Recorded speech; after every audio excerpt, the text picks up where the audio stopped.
अस्सलाम वालेकुम। आज मेरे साथ हैं ई कैट 2020 के टॉपर। सबसे पहले क्लैन आपका बहुत शुक्रिया कि आपने हमें वक्त दिया। और सबसे पहले अपना अपना तारुफ करा दीजिएगा। वालेकुम अस्सलाम। तारुफ यार मेरा ऐसा सच कोई है नहीं।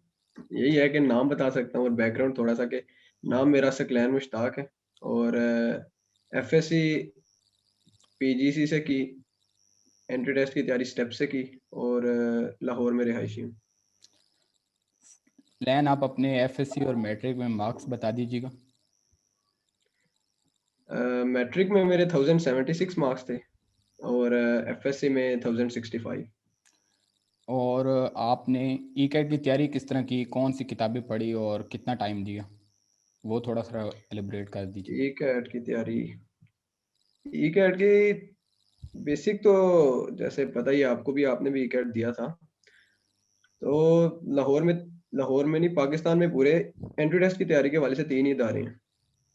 किप्स है, स्टार्स है और स्टेप है। तो उनमें से एक में ही होते हैं 90% जो स्टूडेंट्स होते हैं जिन्होंने तैयारी करनी होती है, वो इन तीनों में से एक में जाते हैं। मैं स्टेप चला गया क्योंकि पीजीसी का मेरा अच्छा रहा था एक्सपीरियंस पीजीसी जाके।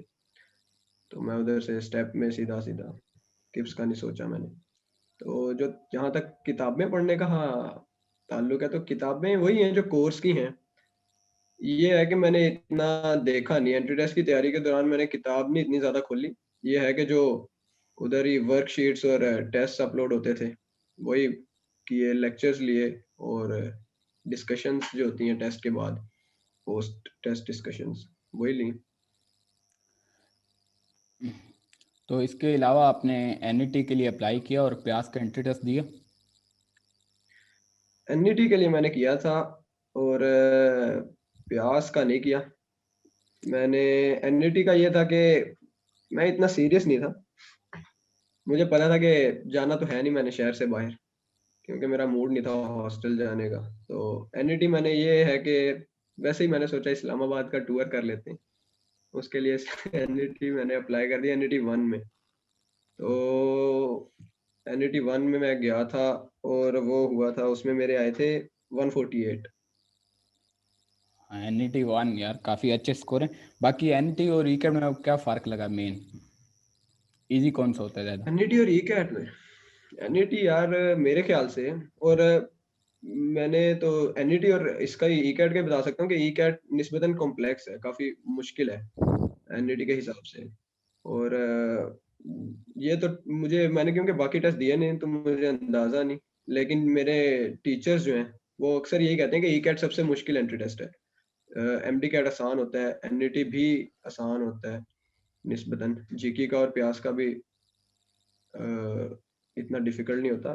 तो वही मुझे भी लगा ई कैट और एनईटी में कि एनईटी ज़्यादा जो है, ये समझ लें कि एक लेवल कम है। अगर डिफिकल्टी का लेवल 10 है ई कैट का, तो 9 होगा एनईटी का। जो ज़्यादा मामला आता है उसमें मेरे ख्याल से टाइम प्रेशर आता है एनईटी में, क्योंकि उसमें एक एमसीक्यू के लिए कम टाइम होता है बनिस्बत ई कैट। लेकिन ओवरऑल ये है कि जिस तरह के क्वेश्चंस आए होते हैं एनईटी में और जिस तरह की डिवीजन होती है, वो उसे निस्बतन ईज़ी बना देती है। ईज़ी तो नहीं है खैर, लेकिन निस्बतन ई कैट की कंपैरिज़न में। अच्छा, जब आपने 394 नंबर लिए तो काफ़ी लोग कह रहे थे 6 नंबर और ले लेते, तो आप उन्हें क्या कहते थे। 6 नंबर और ले लेते, ये ठीक है, सुनने में बातें अच्छी लगती हैं। मुझे तो ये भी, लोगों को भी होता है, मुझे खुद इस तरह होता है कि 394 एज़ सच बहुत ज़्यादा हैं, अल्हम्दुलिल्लाह। लेकिन काफ़ी, अब क्या करना है इतना। क्या ई कैट देने से पहले अंदाज़ा था कि इतने नंबर आ जाएंगे। नहीं। इस तरह का था कि अंदाज़ा तो बंदे को पिन पॉइंट नहीं होता, बंदे का एक होप होती है कि इतने से इतने लेने हैं, इतने से इतने सेफ हैं और इतने से इतने मुझे लेने चाहिए। उसमें ये था कि अपना एक मैंने सेट किया हुआ था लोअर पॉइंट, और एक मैक्स पॉइंट तो सेट नहीं करते खैर, लेकिन लोअर अपना सेट किया हुआ था कि तकरीबन 250 तक आ जाएँ, लोएस्ट अगर आनी है। तो उसके हिसाब से कोशिश की थी, अल्लाह का करम हुआ, तो वो तो काफ़ी ज़्यादा ही आ गए। अच्छा, बाकी आपने ई कैट में टॉप किया तो इसका एडवांटेज क्या होता है मेन, एक्सपोजर के हवाले से या? एडवांटेज इसका ई कैट के टॉप का यार, ई कैट के किसी भी जगह टॉप करने का एडवांटेज 2 तरह की होती है ना। एक तो आपको होता है कि आपको रिकॉग्निशन मिलती है, एप्रिसिएशन मिलती है कि ये बात हर जगह सुनी है। ये मैट्रिक में मेरे थे 1076, तो वहाँ पे मेरी बोर्ड में तकरीबन 16th 15th पोजीशन बन रही थी। तो उसमें ना टीचर्स फिर हौसला देने के लिए यही कहते हैं, मुझे तब ये लगता था कि हौसला देने के लिए होता है कि जो टॉप 15 या टॉप 20 स्टूडेंट्स होते हैं ना, उनका कैलिबर सेम होता है। तो ठीक है बात तो, लेकिन जो रिकॉग्निशन मिलती है सारी, वो तो टॉप 3 को ही मिलती है, 4th को भी कोई नहीं पहचानता। तो ये है एक तो कि एप्रिसिएशन और रिकॉग्निशन मिलती है आपको जब टॉप करते हो। और दूसरी बात ये होती है कि आपको ना ज़रा अपॉर्च्युनिटीज़ आपके लिए खुल जाती हैं, ब्रॉड हो जाती हैं, क्योंकि जैसे अब मैं एक नई जगह आया हूँ, यूएटी। आप मुझे जानते नहीं हो पर्सनली, लेकिन आपने मेरा नाम सुना हुआ है और आपको मेरा पता है।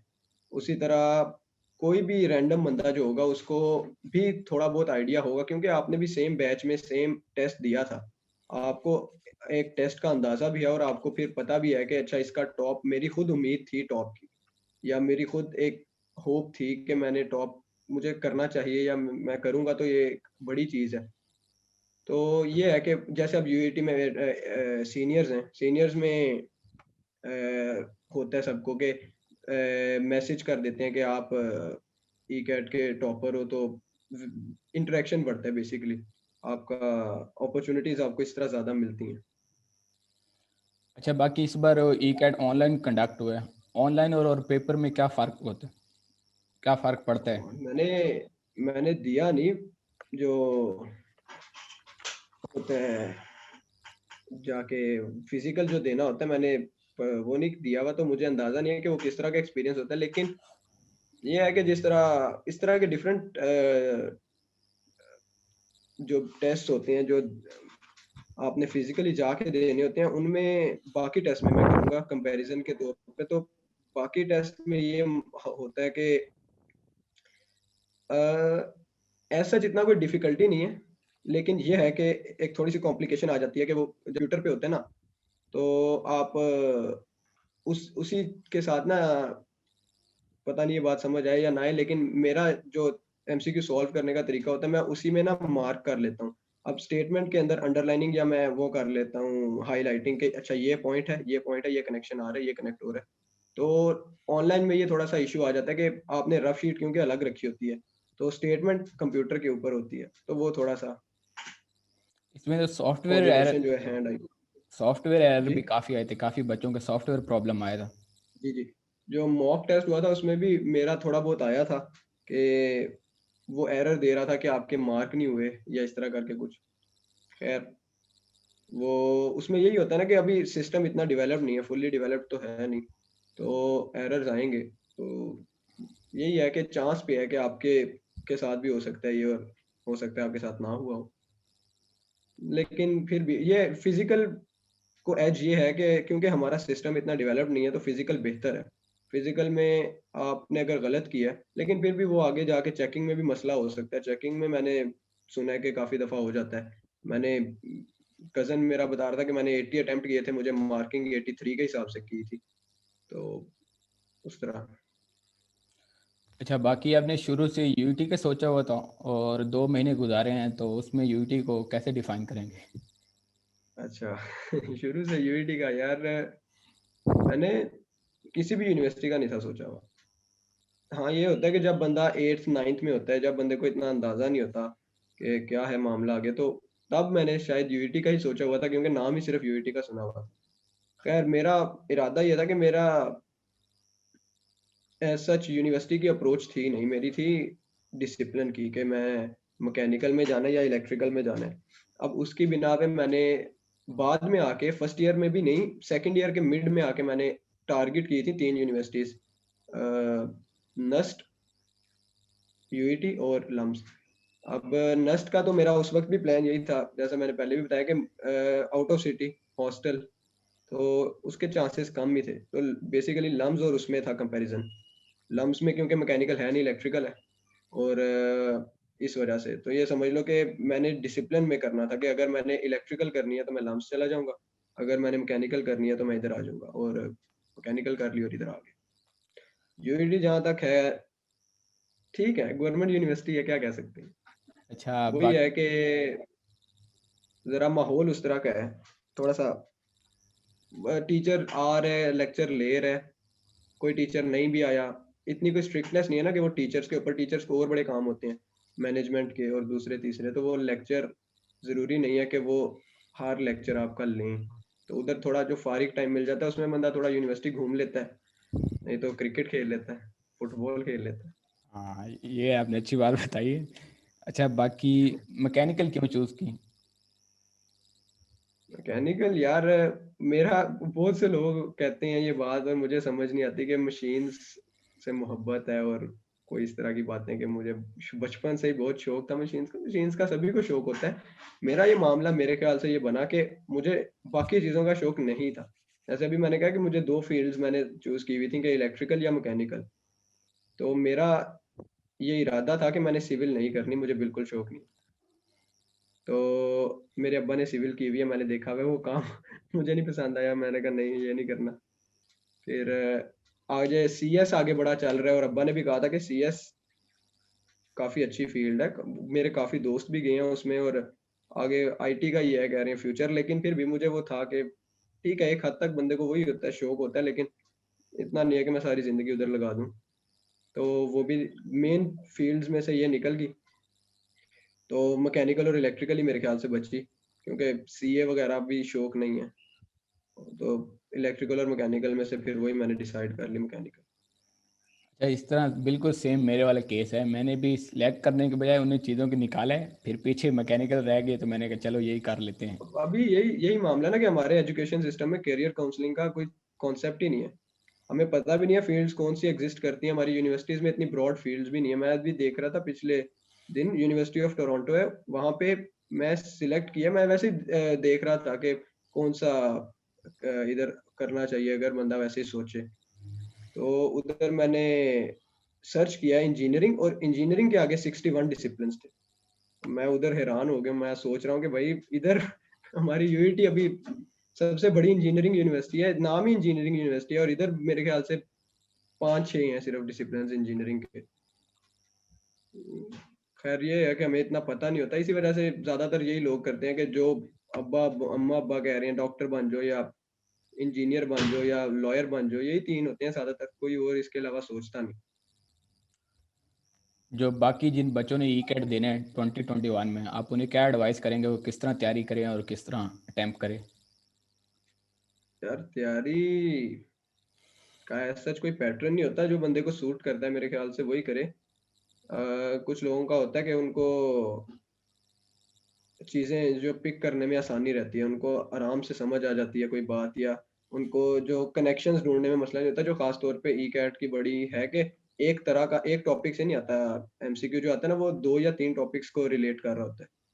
तो आपको वो कनेक्शन अगर बनाना है, आपको समझ आ रही है ना कि ये टॉपिक है, ये यहाँ से लिया गया, ये बात वहाँ से है, तो फ़ौरन आपके माइंड में क्लिक करे, तो वो बेहतर होता है। लेकिन बहुत से लोग होते हैं जिनको ये कहते हैं कि रट्टा लगाना, लेकिन मैं ये नहीं समझता, रट्टे के अलावा भी बहुत से लोग होते हैं जो स्ट्रेट फॉरवर्ड, यानी कि उन्होंने पढ़ाई की है तो उन्होंने एक टॉपिक पढ़ा है, एक टॉपिक को याद करने की गर्ज से।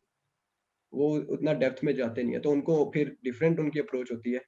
अगर एक यूनिवर्सल अप्रोच देखी जाए तो बेहतरीन मेरे ख़्याल से हल ये है कि जो टीचर्स बता रहे हैं, वो गौर से सुना जाए। ये हर किस्म का जब भी एंट्री टेस्ट करा रहा होता है, किप्स में भी ये है, स्टार्स का मैंने देखा नहीं, और स्टेप में भी यही है कि वो टेस्ट लेंगे रोज़, और रोज़ टेस्ट के बाद पोस्ट टेस्ट डिस्कशन होगी। उसमें काफ़ी हद तक ये समझ आ जाती है कि अच्छा ये इस तरह का एमसीक्यू है तो इस तरह सॉल्व करना है उसे। तो मैक्सिमम आपके हो जाते हैं, 80% तो आप सॉल्व कर ही लोगे अगर आप गौर से पढ़ोगे और ध्यान से सही तरह करोगे। बाकी फिर जो आगे 20% रह जाता है, वो फिर लक का और फिर एक्स्ट्रा एफर्ट का होता है मेरे ख्याल से। बाकी इस प्लान आपको बहुत शुक्रिया कि आपने वक्त दिया, और बाकी आपको कोई फाइनल मैसेज देना चाहें? फाइनल मैसेज यार, कोरोना चल रहा है, घर में बैठो, और जो यूनिवर्सिटियाँ खुल रही हैं, जल्दी खोल दो यार, घर में नहीं बैठा जाता।